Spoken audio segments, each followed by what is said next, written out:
Meron po akong public apology. Last Sunday, may mga nag-text pa. Spoiler daw po ako dun sa hindi pa nakapanood ng Green Bones. Yung anak ko, piniem din. Ano yan, paano? Inano na yung Pastor Ray yung kwento.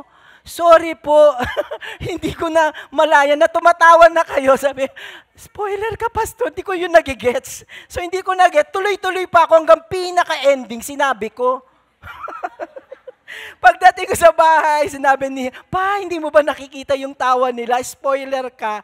Pinento mo na yung buong pelikula hanggang ending nang hindi ka nagpapasintabi. Sorry po. Yung hahabol sana sa showing. Sorry po talaga.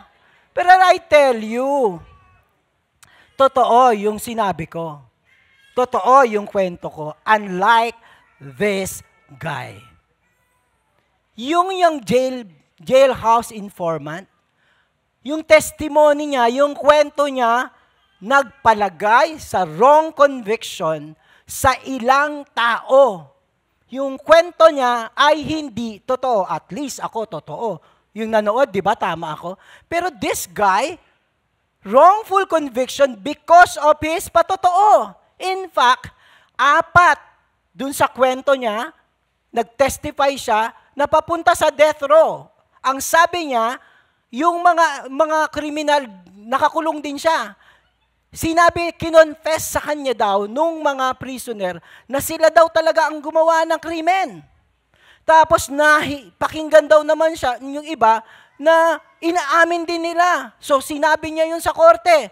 Biro mo, 4 ang nalagay sa death row nang hindi totoo. He claimed to have an intimate knowledge of their crime. Sabi naman ng mga naakusahan niya, na diniin niya, hindi nga namin siya nakakausap. Hindi ko siya kilala.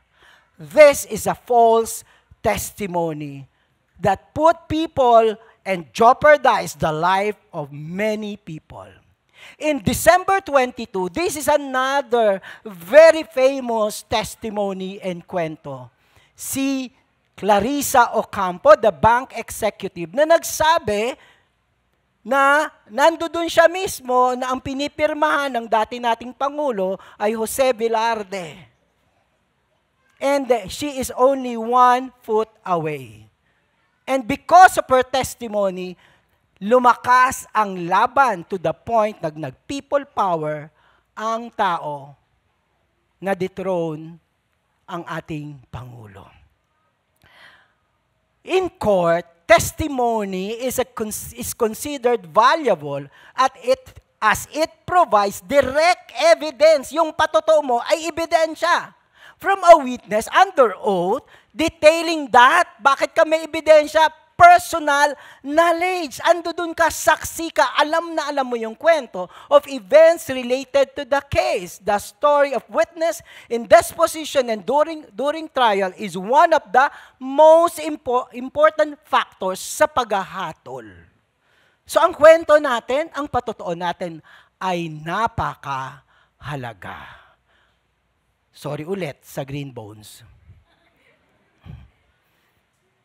This afternoon, this is the story of Mary Magdalene. And her testimony changed a lot of and different na hanggang ngayon, pinag-uusapan natin ang patotoo ni Mary Magdalene, her story. Everybody, please rise. We will be reading our text in John 20. Sorry po, 11 po yan, hindi 1. Hindi ko na naman na-edit.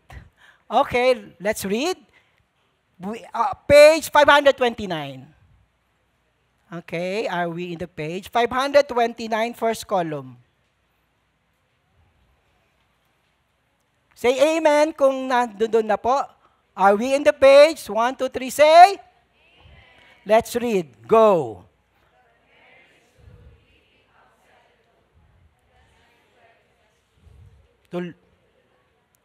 And she saw two angels in white sitting where the body of Jesus had laid, one at the head and one at the feet. They said to her, "Woman, why are you weeping?" She said to them, "They have taken away my Lord, and I do not know where they have laid him." Having said this, she turned around and saw Jesus standing, but she did not know it was Jesus. Jesus said to her, "Woman, why are you weeping? Whom are you seeking?" Supposing him to be the gardener, she said to him, "Sir, if you have carried him away, tell him where you have laid him, and I will take him away."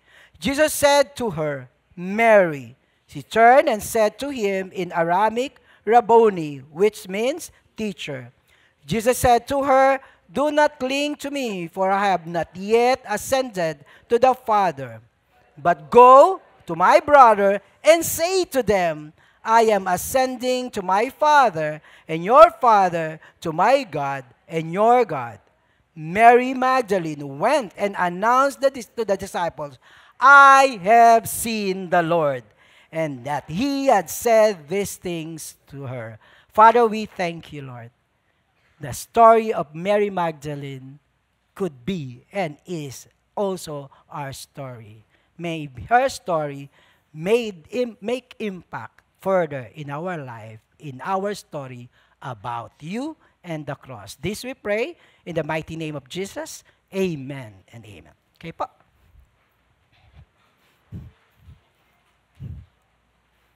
Alam niyo po, ang isa sa gusto ko po munang prologue dito, si Jesus Christ, nung nandito siya sa ministry, maraming incident na ang highlight ay yung mga grateful and devoted women who permanently hear the call and serve Jesus Christ.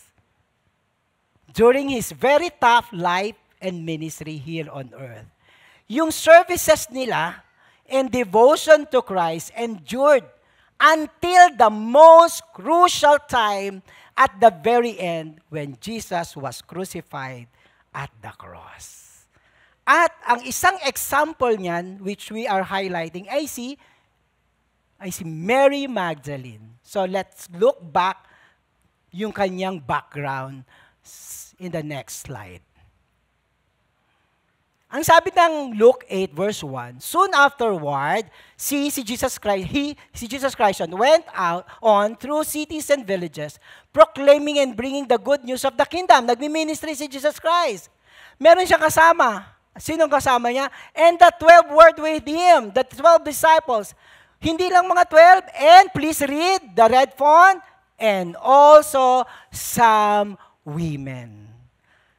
Sa society ng Israel, pag leader ka, pag teacher ka, ang mga estudyante mo dapat lalaki lang.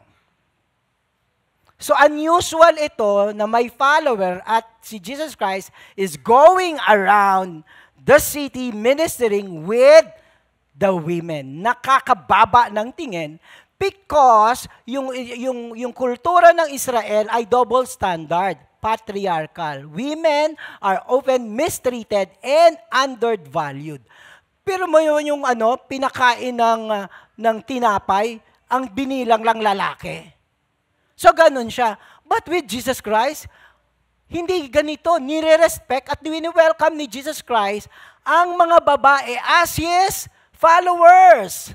It is part of His teaching. Tinuturo niya yung huwag niyong maliitin ang mga babae.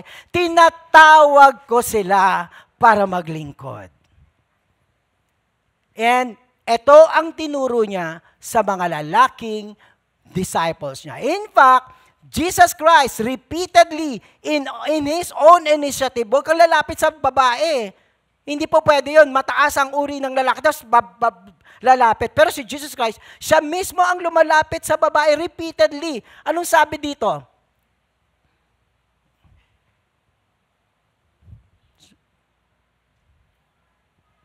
Anong sabi dito?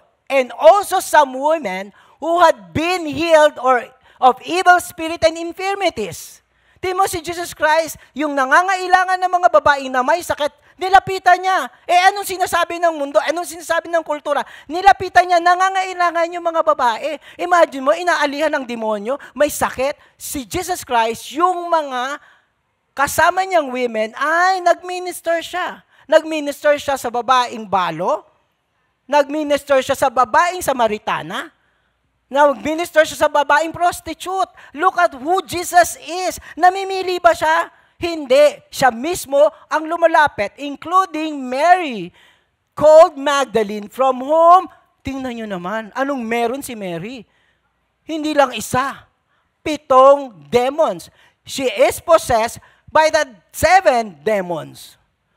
Kaya ito, tingnan po natin sa background natin, yung transformation ni Mary when she met the Lord. Mary called Magdalene, from whom 7 demons had gone out. May fake news din tungkol kay Mary, yung tradisyon. Maliit lang, konti lang yung sinasabi ng tungkol sa background ni Mary ng Bible. At dahil doon, merong itinuro sa atin, Magdalena. Magdalena, ikaw ay pinagpala or walang sala. Basta siya ay naging Magdalena. Ano po? Sawing palad. Kasi nga, siya ay tinatawag na maruming babae. So, ang tingin natin, nung pinapi ko ng Mary Magdalene, siya yung babaeng prostitute na naglingkod kay Kristo. But no! That is according to the tradition. Konti yung background. Ang sabi nila kasi, 7 demons kasi masama siyang babae. Pero pag sinabing Mary Magdalene, yung Magdalene is, kaya siya, galing siya sa hometown niya is Magdala. Tapos nung Magdalene, naging Magdalena sa atin. Masamang babae. Kasi sa Israel, pag sinasabing demon possessed, distincto sa immorality. Inaalian siya ng demonyo. Do you remember the person, yung marami siyang chain? Hindi naman sinabing siya magnanakaw kaya siya naging ganon. Sinabi demon possessed siya. So ibig sabihin, she has a struggle. Higit sa problema ni Magdalena, ang problema ni Mary. Kasi di ba pati din sa demon possession, pati yung kanilang mental ability nasisira. Hindi ko alam, bago nakilala ni Mary si Lord, kung anong klaseng corruption ang ginawa sa kanya ng 7 demonyo na inaalian siya. Figurative yung 7, ibig sabihin, ang taas ng degree ng possession sa kanya. Kaya hindi ko alam, pag nakita mo, siguro para na siyang luka-luka, para siyang... Kaya yun si Mary. 7 demons was a serious degree of state of corruption in the life of Mary. Comes now. 7 demons had gone out. What a transformation! Sino gumawa? Si Kristo. Nung na-meet siya ni Kristo, nung na-meet niya si Kristo, ang pinalayas ni Kristo ay 7 demonyo sa kanyang katawan na kinukurap siya, sinisira ang kanyang buhay. When we meet God, there is transformation. Pastor, minsan ako, higit pa sa 7 demonyo ang dala ko noon. But the thing is, there is transformation kay God. Pastor, ako isa lang. But when we meet God, nagkakaroon tayo ng transformation. After her transformation, the gospel recorded Mary and other women, yung kasama niya, became a beautiful journey with Christ, especially of their devotion. Nakita nyo, isang babaeng 7 ang demonyong dala. Parang ganun, di ba? Tapos ito, kasama na ni Lord. Naglilingkod kay Lord. Di ba? Sumasama. Now, it is a very beautiful story na wala na si Daring. She became now the Mary Magdalene. At kasama dito, and Joanna, the wife of Chusa, Herod's household manager, and Susanna, and many others, who provided for them out of their own means. Nakita niyo yung affection nila? Hooray sa mga babae. Napansin niyo ba kanina? Sabi ko, Lord, ba't ang lumanay ng worship namin? 2 kanta, ang lumanay. Di ba melodious? Parang iniheli mo lang yung sarili mo, yung puso mo. Parang iniheli mo rin si God sa, grabe yung love. Kaya pala. Kasi we're looking at a woman who has this kind of affection to God. Very melodious. Godly affection and gratefulness. Lord, 7 demonyo yun. And they were serving Jesus in the ministry. What prompts them to serve God? Unang-una, pag-ibig. Sino mapagmahal kaya? Lalaki o babae? Sa hapong ito, babae na muna ha. Tingnan niyo po yung pagmamahal ng mga babae. Delivered by God, by Christ from that mysterious demonical possession, she cleaved to God like a true woman, serving God with all her heart, hands, feet, and even her time and wealth. Grabe, pag nagmahal. Si Mary, nagmahal siya, kaya lahat-lahat. Anong sabi natin to? Whatever it takes. Sa serving team, kasama yan. Whatever it takes, tingnan mo. Kasi, her time and wealth. Anong sabi dito? Who provided for them out of their means. Hindi lang basta naglingkod sila with their hands, pati yung wealth nila. Generous. Diba niyo po, nakita niyo whatever. Now, we're looking from transformation to the devotion of Mary Magdalene. Joanna, the wife of Chusa, Herod's household manager, and Susanna, and many others who provided for them out of their own means. Pag tiningnan niyo po yung listahan ng mga ito, they belong to the wealthier section of the Galilean society. Kaya nga sila ang nagpupondo. They served and supported Jesus and the disciples.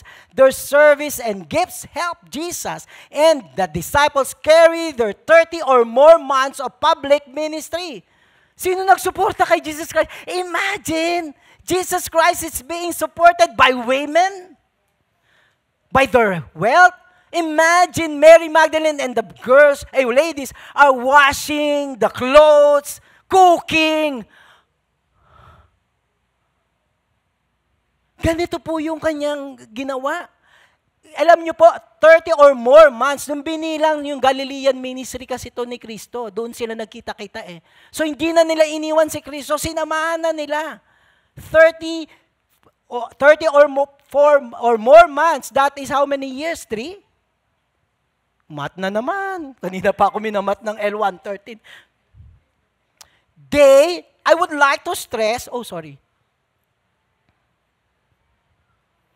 bakit ito, Ayan. Yan. They constantly work hard in every way to show their what? Devotion to the Lord Jesus, accompanying Him and the disciple, attending to their needs throughout Jesus' Galilean ministry. Ang term, constantly. Mula sa Galilean, 3 years siyang nandoon. Nakulagot ako. Sumama sila. Sila ay nagpunta doon. Hindi iniiwanan si Jesus. Saan pumunta ang next stop ni Jesus Christ? Saan? Ang next stop ay sa Jerusalem. Sabi ng mga babae, bye-bye na, Jerusalem na yan. Hanggang Galilean kami. But, look at this. When He was in Galilee, they followed Him. Tingnan mo po yung mga stress ng gospel writer. And ministered to Him. And there were also many other women who came up to Him to Jerusalem. Ano sa tingin nyo, bakit ko hina-highlight? Bakit hina-highlight ng writer ang Jerusalem? Ano ang nangyari sa Jerusalem? Mary Magdalene and the ladies whose strong love, casting out all fear, braced themselves to stand by Christ at the Calvary, even during the cross.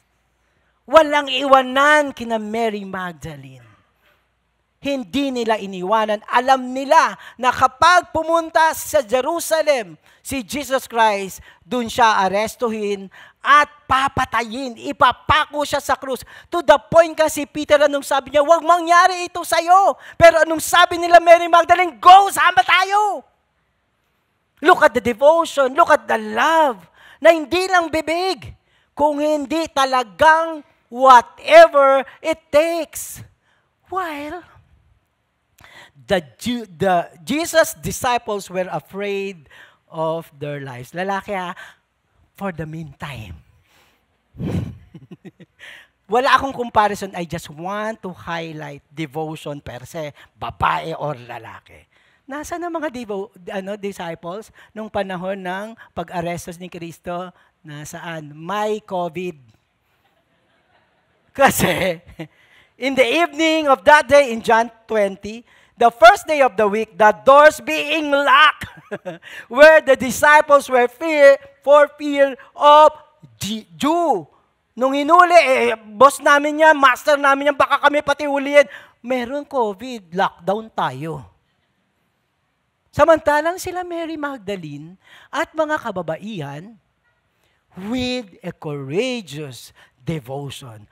Whatever it takes. Then the soldiers had crucified Jesus, but standing by the cross of Jesus were his mother and his mother's sisters, Mary, the wife of Cleopas. Ito na yung some women. And who? And who? Nakapako sa krus, nagtatago yung mga disciple. Ang babaeng si Mary Magdalene na dating may demonyo sa katawan, nandoon. Hindi iniiwan ang ating Panginoon. Talagang hindi sila nilamon ng takot. They are not ashamed of the cross. And they are not afraid for Christ. Ang sarap ng series natin. That we continuously have been encouraged to not be ashamed of the cross and to not be afraid for Christ. Ang ginamit pa for this afternoon, isang babae. Mga babae. Until his death. Mark 15, nakita niyo po, imagine niyo po, lahat ng gospel nagkwento tungkol kay Mary Magdalene. The four gospel, kaya tumatalon-talon-talon ako. Kaya nasa Mark naman tayo. 37 of chapter 15, and Jesus uttered a loud cry and breathed his last. And the curtain of the temple was torn in two, from top to bottom. There were also women looking, ayan na naman po sila. There were also women from the distance, among whom, where again? Mary Magdalene and Mary, the mother of James, and James the younger, and the hostess, and Salome. Sinong disciple lang ang naiwan kay Kristo? Si John, the beloved John. Kasama yung nanay. Sino pa? Si Mary Magdalene. When Jesus Christ, she saw our Lord, when He died, nakita niya yung darkness na pinag-aralan natin nung nakaraan. Nakita niya yung shaking. This is my experience. This is my testimony. This is my story. Buti na lang, hindi ako natakot. Nandoon pa rin ako, nanatili sa minamahal kong Panginoon. At pinagkakautangan ko hindi lang ng buhay ko dito, kundi ng buhay na walang hanggan. I am not ashamed of the cross. I am not ashamed or afraid for Christ. With their hearts of devotion to the Lord, they wanted to continue serving and to honor His body. They stood by Him at the tomb. Nilibing na si Kristo. Oh, wala na, uwian na, tapos na, no? Nasabi, doon na, namatay na siya. Her hope is so much in her heart. Kaya niisip niya, anong gagawin nila sa katawan ng aking Panginoon? Baka babuyin nila. Baka hindi nila galangin. Kaya anong ginawa niya? When the Sabbath was past, Mary Magdalene, Mary the mother of James and Solomon, brought spices so they might go and anoint him. Kasi hindi pa siya, para bang ganun po yung kultura nila, talagang ina-anoint ang katawan ng patay. Kaya nga si Kristo, nung isang pagkakataon, inanoint siya ng perfume. Sabi niya gano'n, tapos wag mong gawin yan. Sabi ng mga tao, sabi niya, hindi, gawin niyo yan kasi hindi magagawa sa akin yan. Pag namatay ako, parang walang respeto. Pero kay na Mary Magdalene and the rest of the ladies, sabi nila, hindi pwedeng hindi respeto ang Panginoon. Kaya i-anoint nila. And kailan sila pumunta? And very early on the first day of the week. Sino dito excited pag nung bata pa hanggang ngayon, kapag aalis, di na natutulog. Para umagang-umaga pa lang, go na, may gala kami. Diba? Umaga pa lang. Prepared na. Gabi pa nga lang, naka-impake na eh. Kaya inaantay na lang, ayan na. Gabi pa, gising na. Bakit? Punong-puno ng excitement. But for Mary, it is so much of devotion. Siguro hindi na nga rin siya nakatulog. Kaintay, gusto ko na makita nung ginawa nila sa kanyang katawan. Look at the devotion, look at the care. Bangkay lang na naman na yun, pero hindi, Panginoon ko yun. When the sun had risen, they went to the tomb, all set, all ready, to serve the Lord. And they were saying to one another, may problema sila. Anong problema nila? Who will roll away the stone for us from the entrance of the tomb? Kasi puro sila babae. Kabigat ng bato na pinto pangsara. Kasi ayaw sumama ng mga lalaki. Nakapadlock pa. Naka-lockdown pa. So they cannot ask for the help. Kaya kahit na kulang, sige, go sila. Paano yun? Paano natin maitutulak? Puro tayo babae. Their devotion and service to God were honored with the divine privilege. Alam ni Lord ang lahat ng devotion natin sa Kanya.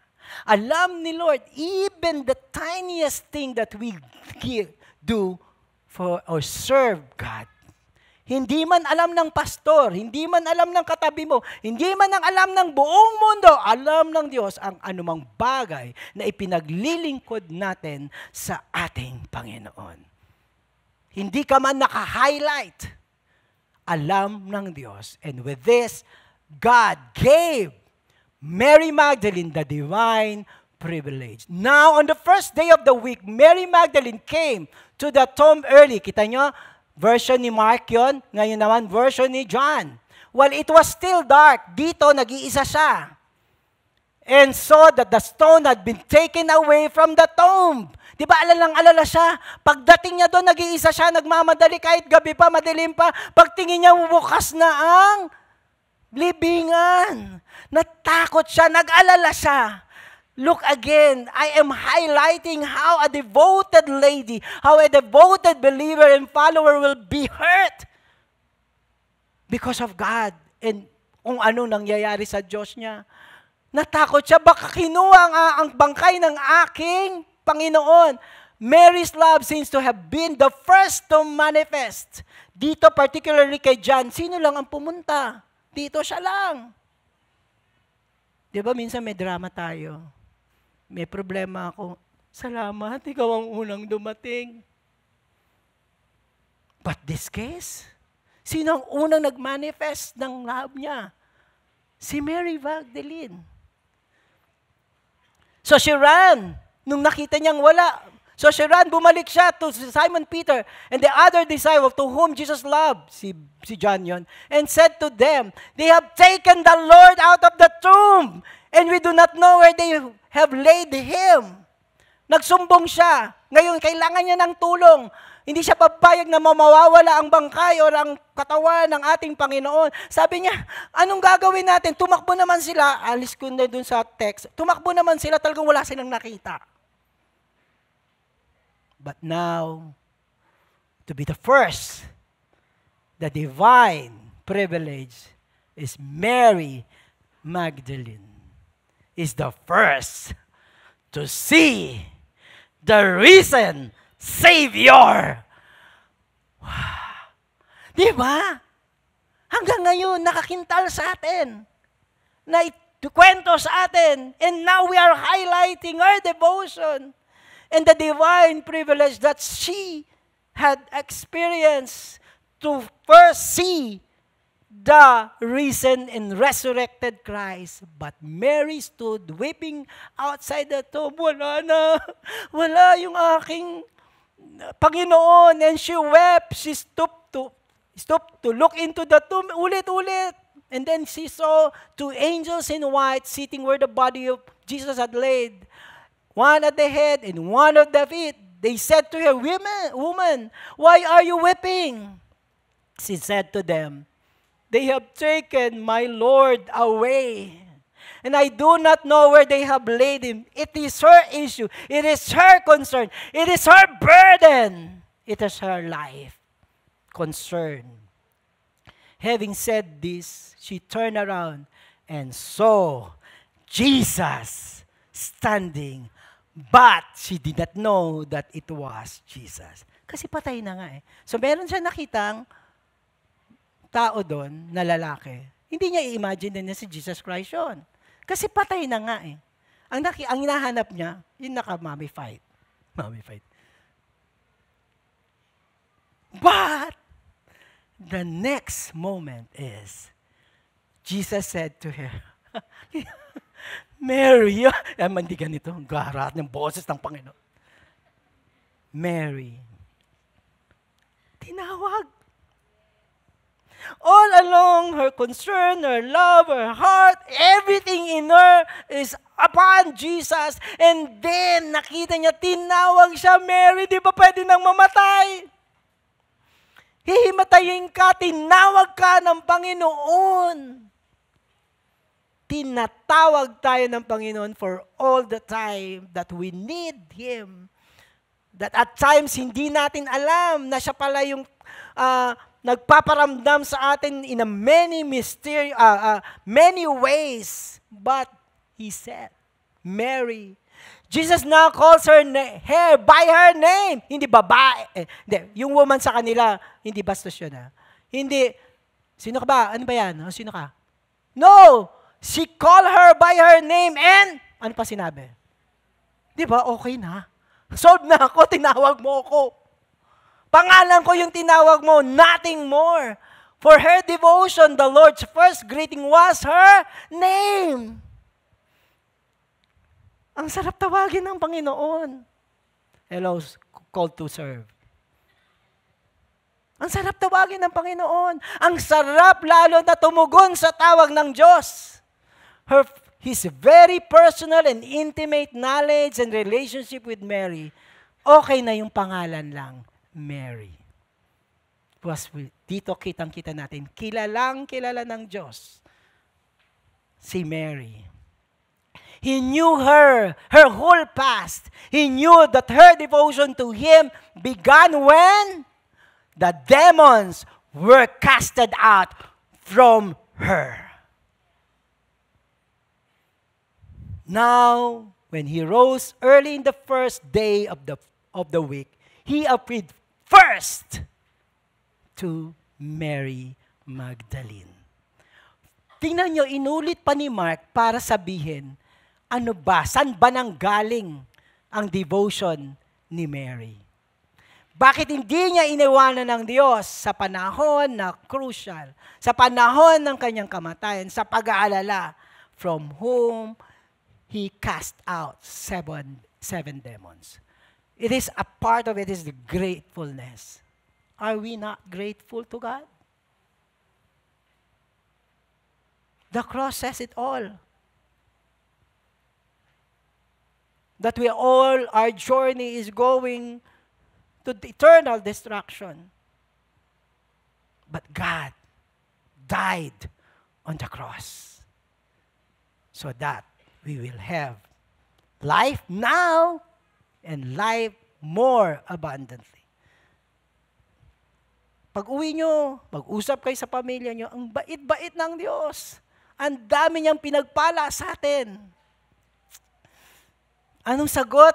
Buti nakasagot pa si Mary. Di ba parang, wah! Ganun na yan eh.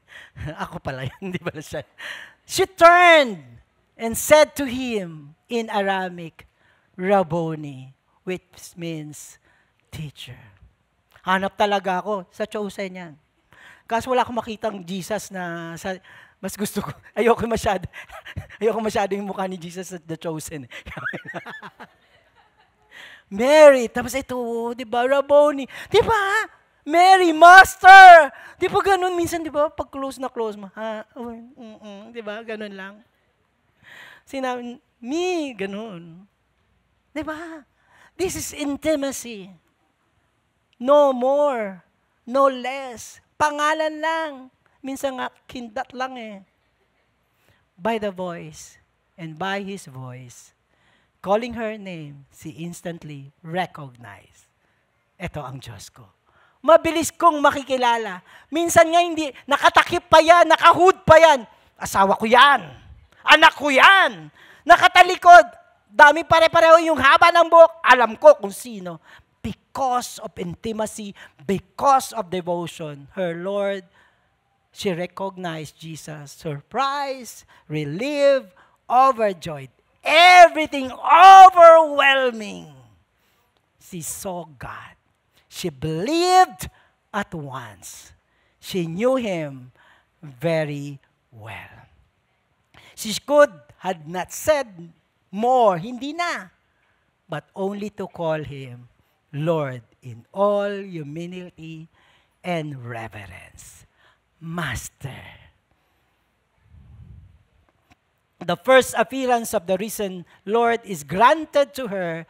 The honor is given to her. The lady was once been possessed by 7 devils, to the Mary Magdalene, who, for she loved the Lord so much, heart, mind, body, and soul, from the beginning to the end, in all courage and without shame, she loves the Lord. Kaya ayun na, chinika niya na. Anong sabi niya? Mary Magdalene went and announced to the disciple, grabe, kung ako mag-stay na, Lord, dito na lang tayo. Huwag mo na ako paalisin. Pero may sinabi sa kanya. With all speed and zeal, with utmost joy, with an air of assurance, confidence, and firm belief, she had seen Him herself. She is an eyewitness. Alam na alam kong totoo ang Diyos. The proclamation of Magdalene. And how that he said these things to her. Eto, balik ko na ulit. Huwag na lang po. Lord, tayo na muna. Huwag na po. Sabihin mo yung testimony mo. Bumalik ka sa disciples. Pero di ba, zealous pa rin. I have seen the Lord. When we encounter God, when we experience our Lord, we will just shout to the Lord. The special commission to declare the greatest news. She delivered the story, her testimony, heartfully and faithfully to the purest of the message of God. Walang dagdag, walang bawas, walang kasali siya. Puro lang si Kristo at ang kanyang cross. Sabi ni Paul, to know Him, to know Christ and Him crucified. wala nang sali siya. With all the gospel recording this, when Jesus Christ appeared to Mary, this is her story. And this is her song. Balikan ko lang. In the court, testimony is considered valuable. Our testimony is valuable in the kingdom of God. Evidence from a witness detailing their personal knowledge. Ang sarap ng kwento mo. Iba yung kwento niya sa kwento mo, pero isang Panginoon. May madramang kwento, merong super victorious na kwento, pero iisang Panginoon. Detailing our personal knowledge of God, the most important factor. What? Worship team, please. What is our story? What is our song? Alam niyo po, before I end, nagbabrowse ako sa FB, tapos may nakita ko sang article. Meron daw mga bagay sa loob ng simbahan na nandoon na napaka-importante pero hindi highlighted. Highlighted yung event, highlighted si pastor, highlighted yung building, pero meron doon, it is there always. It is about the story of the people inside the church. Your story is one greatest asset ng simbahan. Hindi man na-highlight, pero your story is God's story. And this time, gaya ng sinabi ko kanina, ang ating karanasan kay Kristo, I want us to just cherish it a little bit more. Kaya pala ang lumanay ninyo. Kasi gusto ng Diyos, punta tayo ngayong hapon o gabi na sa Kanya, i-cherish lang natin ang transformation, ang salvation, ang pasensya ng Diyos, ang mga answered prayer natin.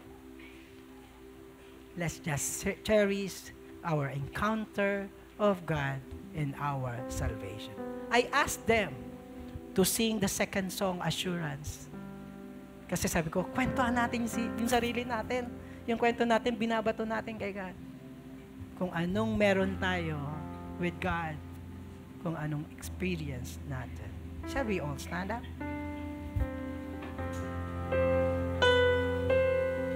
Let us be meditative.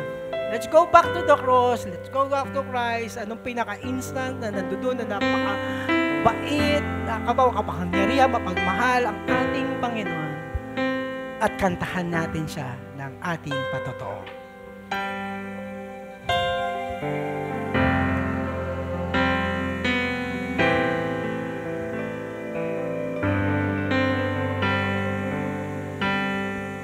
Blessed assurance, Jesus is mine. Oh, what a foretaste of glory divine, heir of salvation, purchase of God,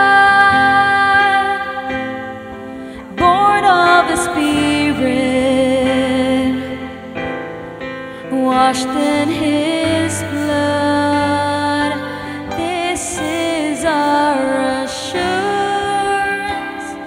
Christ came down to save us, left His glory throne for wood and thorn and stone.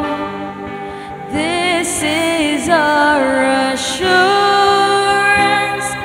Christ showed that He loved us, with His blood atoned, purchased as His own.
This is my confidence. You have called me as your own, and you have proven it over and over and over and over again. This is my confidence. You have called me as your own, and you have proven it. Sing over and over again. This is my confidence. Thank you, Lord. You have called me as your own, and you have proven it over and over and over and over again. This is my confidence. Let's declare you have called me as your own, and you have proven it. Sing over and over and over and over and over and over again. This is our assurance. Christ came down to save us, left his glory throne for wood and thorn and stone. This is our assurance. Christ showed that he loved us. His blood purchased as his own. Let's sing it one more time. This is our assurance. Christ came down to save us, left his glory throne for wood and thorn and stone. This is our assurance. Christ showed that he loved us, with his blood atoned, purchased as his own.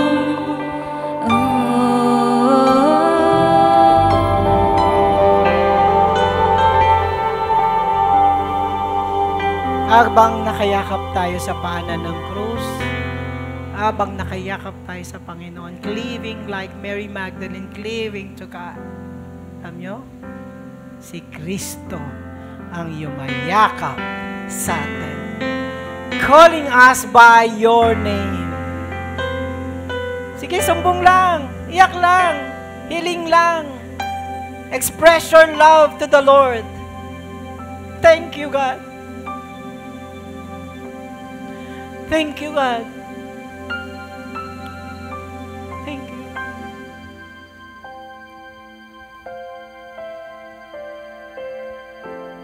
Katulad, Lord, ni Mary Magdalene, tawagin lang namin ang pangalan mo and no more. Speak the name of God.